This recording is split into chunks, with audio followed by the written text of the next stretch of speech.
Good morning everyone, how are you? Myself doctor Harish Chaliyani और मेरे साथ है अमृता।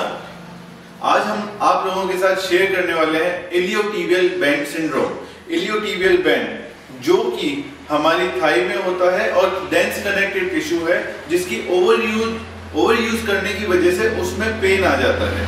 आइए देखिए, हमारी ग्लूटियल मैक्सिमस और टीएफएल और ग्लूटियल मसल्स से लेकर के नी के बिलो तक जो बैंड है, इसको हम इलियोटिबियल बैंड कहते हैं। चलिए अपन देखते हैं इसकी एनाटॉमी। इलियोटिबियल बैंड की बात करें तो ये हमारे टेंशियल फेशियल लाटा, ग्लूटियस मैक्सिमस, ग्लूटियस मीडियस और हिप की जो मसल्स है उनको साथ में लेकर के नीचे की तरफ आता है डाउनवर्ड, और यहाँ से लेकर के नीचे टीबिया पर इंसर्ट होता है। ये पूरा का पूरा एक फाइब्रस कनेक्टिव टिश्यू है, जिसको हम बोले तो ये पूरी थाई को कवर करके रखता है। यानी थाई के सारे कनेक्टिव टिश्यूज आपस में इस थाई को गोल रैप करके और यहाँ पर आकर के डेंस कनेक्टिव टिश्यू बनाते हैं। इसका जो मेन सिस्टम है वो जाकर के फीमर से अंदर इंट्रोशियस मेम्ब्रेन से जाके घुसता है।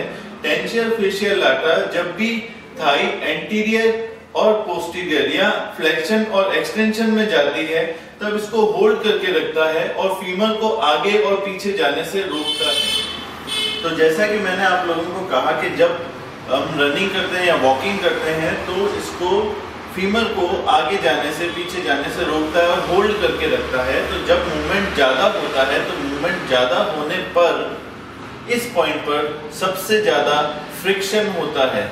जब हम ज्यादा देर तक रनिंग करते हैं, लॉन्ग डिस्टेंस रनिंग करते हैं, तो इस पॉइंट पर फ्रिक्शन होने की वजह से बिलो नी, लेटरल नी साइड में जो पेन होता है वो बहुत ज्यादा बुरा होता है। ये जो पेन है ये फ्रिक्शन और माइक्रो टीयर्स की वजह से होता है, जिसमें इन्फ्लेमेशन डेवलप हो जाती है। आईटी बैंड जो मैंने कहा कि टेंशियल फेशियल लाटा और gluteus Maximus, gluteus medius muscle से मिलकर के बना है और नीचे नी तक जा रहा है, जो लेटरल एपिकॉन्डाइल है वहां तक। पर एक चीज है कि जो आईटी बैंड है वो सारी मसल्स को कवर करता हुआ थाई के ऊपर एक पूरा कॉर्सेट बनाता हुआ, एक पूरा स्प्लिंट बनाता हुआ, एक पूरा अच्छे से पकड़ बनाता हुआ बैंड है। एक डेंस कनेक्टिव टिश्यूज यहाँ आकर के जुड़ते हैं और उसके बाद में फेशिया जो है वो डीप अंदर फीमर के पूरे शाफ्ट के साथ में जुड़ती है, और वो पूरा का पूरा जो है आईटी बैंड का अपने लेग पे बहुत बड़ा रोल रहता है। वही आप लोग इसका ध्यान रखें कि आईटी बैंड हमारी बॉडी में कितना ज़्यादा इम्पोर्टेंट है।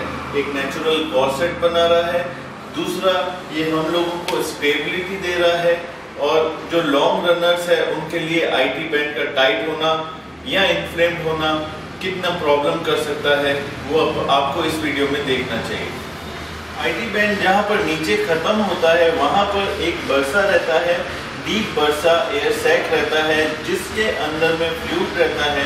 ज़्यादा फ्रिक्शन की वजह से या कंप्रेशन की वजह से जोर से जो हम वॉकिंग या रनिंग करते हैं तो जो कंप्रेशन होता है, उस कंप्रेशन की वजह से उस बर्सा में इन्फ्लेमेशन हो जाता है।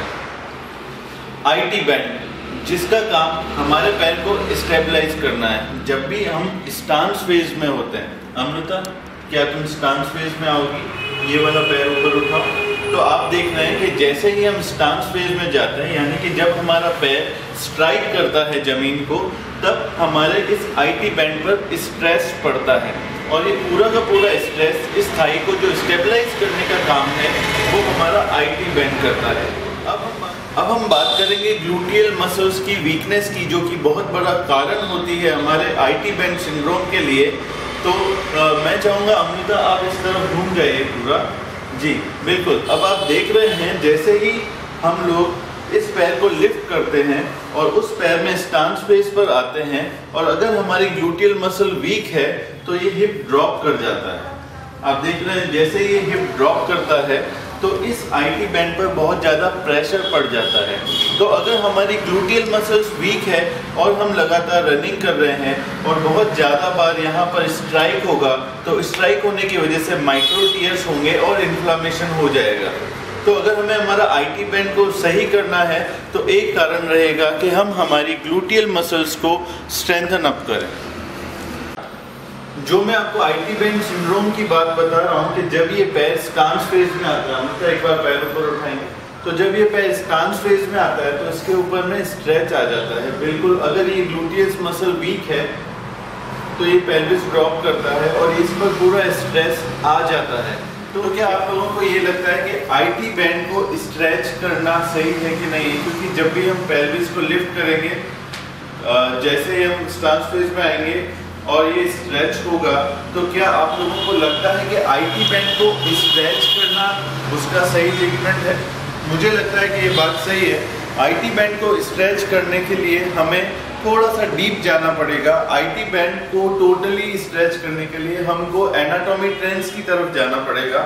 एनाटॉमी ट्रेंड्स जो है वो हमें ये बोलता है कि आप एक पर्टिकुलर स्ट्रक्चर को स्ट्रेच ना करें, उसकी जगह आपको पूरा का पूरा स्ट्रक्चर को स्ट्रेच करना है। एंकल, उसके बाद peroneal muscles, IT band, ribs और ऊपर। अगर हम इस पूरी लेटरल लाइन को देखें, अगर इस पूरी लेटरल लाइन में कोई भी एक आध मसल वीक रहेगी, मैंने जैसे कि ग्लूटियल मसल का कहा, तो उसके वीक रहने की वजह से भी कहीं पर भी IT बैंड पर स्ट्रेस आ सकता है।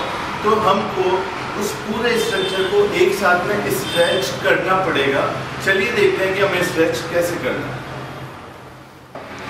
IT बैंड को स्ट्रेच करना है और IT बैंड को अकेले स्ट्रेच नहीं करना है, पूरा स्ट्रेच करना है। Take from calf, peroneus muscles, gluteus maximus, iliocostalis और पूरी की पूरी काइनेटिक चेन है जिसको हमको एक साथ में स्ट्रेच करना है। और स्ट्रेच करने से पहले जान लीजिए कि हमको वहाँ के न्यूट्रिएंट्स जो है उनका पूरा ध्यान रखना है। आपकी बॉडी के न्यूट्रिएंट्स बराबर होने चाहिए, साथ के साथ आपकी बॉडी पूरी तरीके से हाइड्रेट होनी चाहिए। अगर इन दोनों में कोई ना कोई कमी रहेगी, कोई प्रॉब्लम रहेगी, तो आपका IT बैंड इतना इजीली ठीक नहीं होगा।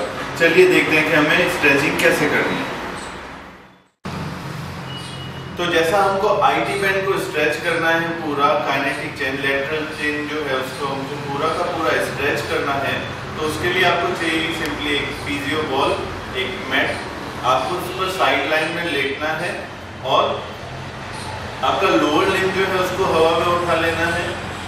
हाथ जो है बिल्कुल पॉइंटेड रहेगा बाहर की तरफ, नेक जो है पूरी स्ट्रेच रहेगी और ये आपका पूरा का पूरा लोअर लिम्ब से देख लीजिए काफ से थाई मसल से लेकर के यहाँ पर रिब्स से लेकर के यहाँ पर ऊपर, फिर यहाँ ऊपर तक बिल्कुल आपको पूरा का पूरा स्ट्रेच मिलेगा। लेटरल स्ट्रेच के लिए मैंने आपसे कहा कि न्यूरोट्रांसमीटर्स जो है, न्यूरो रिसेप्टर्स जो है, उनको अगर आप हाइड्रेटेड रखेंगे और अगर आपके न्यूट्रिएंट सप्लीमेंट्स बराबर रहेंगे तो ये स्ट्रेच जो है वो बहुत अच्छा रहेगा।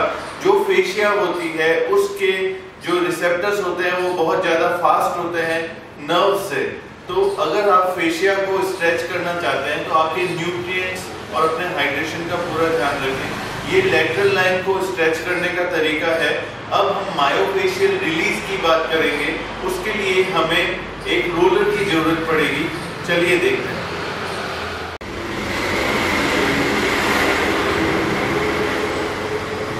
IT बैंड को नॉर्मली लोग इस तरीके से स्ट्रेच करते हैं, एक फोम रोलर पर आकर के आगे और पीछे की तरफ पूरा रोल करते हैं।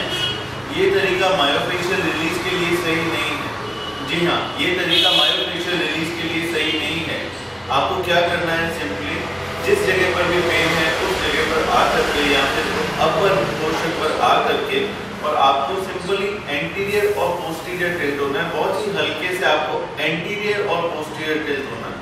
हम तक करके दिखाएं, उस पर्टिकुलर पॉइंट पर आ करके जहां पर आपको पेन है, आप हल्का सा एंटीरियर और पोस्टीरियर टिल्ट करेंगे, एंटीरियर और पोस्टीरियर टिल्ट करेंगे, एंटीरियर और पोस्टीरियर टिल्ट करेंगे। क्या आपको फील हो रहा है? जी, ये देखिए। अब हम इसको थोड़ा सा और नीचे, थोड़ा ऊपर हो जाएगी। अब हम मिडिल पार्ट पर जाएंगे और मिडिल पार्ट पर आने के बाद में फिर से हम IT बैंड को मायोफेशियल रिलीज करने के लिए एंटीरियर और पोस्टीरियर टिल्ट करेंगे, एंटीरियर और पोस्टीरियर टिल्ट करेंगे और फिर नीचे आकर के लोअर पोर्शन पर जो कि लास्ट है, जहां पर भी अपन को प्रेशर फील हो रहा है, वहां पर आकर और सिंपली आपको एंटीरियर और पोस्टीरियर। जी देखिए, बहुत ही आसान सा और सिंपल सा तरीका है। अमृता, कैसा लग रहा है आपको? जी देखिए, बहुत सिंपल सा तरीका है आईटी बैंड को मायोफेशियल रिलीज करने के लिए। एक और टिप जो मैं आपको बताना चाहता हूँ, अगर मायोफेशियल में आपको वास्तव में एक ट्रिगर पॉइंट पर बहुत ज़्यादा पेन हो रहा है और आपके पास में फोम रोलर नहीं है, तो एक छोटी करना है, हम देना फोम रोलर, उस पर्टिकुलर बॉल को उस ट्रिगर पॉइंट के ऊपर प्लेस कर देना है और फिर आपको धीरे धीरे सब तरफ सर्कुलर फॉर्म में ऐसे रोल करना है। तो इस तरीके से भी हम वहां के ट्रिगर पॉइंट्स को रिलीज कर पा रहे हैं। क्या आप फील कर पा रहे हैं? बहुत ही सिंपल सा तरीका है। आईटी बैंड से रिलेटेड अगर आप लोगों को कोई प्रॉब्लम होती है तो आप हमें कमेंट करें, इस वीडियो को ज़्यादा से ज़्यादा शेयर करें।